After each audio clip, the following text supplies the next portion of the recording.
Former South African Health Minister Dr. Zweli Mkhize has been implicated in a corruption scandal involving the awarding of a COVID-19 communication contract. Regarding the charges, President Cyril Ramaphosa has authorized the release of a special investigation report into the awarding by the Health Ministry of a contract for a COVID-19 media campaign. The investigation found that a multi-million rand contract awarded to a firm, Digital Vibes, was irregular. It also found that senior officials had benefited from some of the money paid to that company. CGTN's Julissa Njamela brings us the details. The Special Investigating Unit's report into the dodgy Digital Vibes communications deal points the finger directly at former Health Minister Dr. Zweli Mkhize. It finds that he acted unlawfully by meddling in the affairs of the administrative authority of the health department. The report also shows that family members of the former minister, his close associates, and senior officials in his department benefited from a multi-million rand irregular contract. Mkhize resigned in August amid the scandal, but denied any wrongdoing. His resignation from government was, in my view, an act which was, you may not like this word, honorable on his part, when he realized that there was no other way in which we could go forward, and he then decided to resign.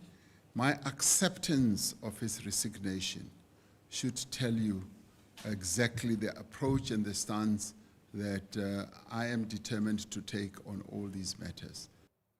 This scandal has angered the public. South Africans have taken to social media to vent their frustrations at the findings. Many are calling for the dismissal of the officials. They also want law enforcement agencies to act swiftly and deal with those implicated. Upon the release of the report, other senior officials were immediately suspended.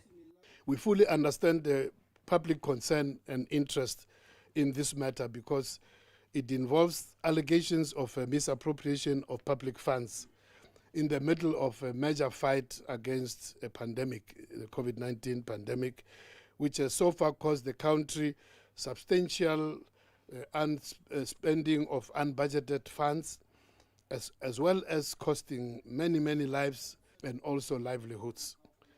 Thus, we are committed to do further studies on these reports and findings, recommendations, so that we study them fully and so that we can act on the outcomes over and above just the formal disciplinary processes. President Ramaphosa says the manner in which his administration dealt with the latest scandal shows the intent that his government is willing to deal with corruption decisively. We've been repositioning public institutions. Even our SOE companies are being repositioned. They were a seedbed of corruption in the past, and that has now been turned around. The report indicates that there is enough evidence to support criminal cases against some senior officials in the health department. Julissa Njamela for CGTN in Johannesburg, South Africa.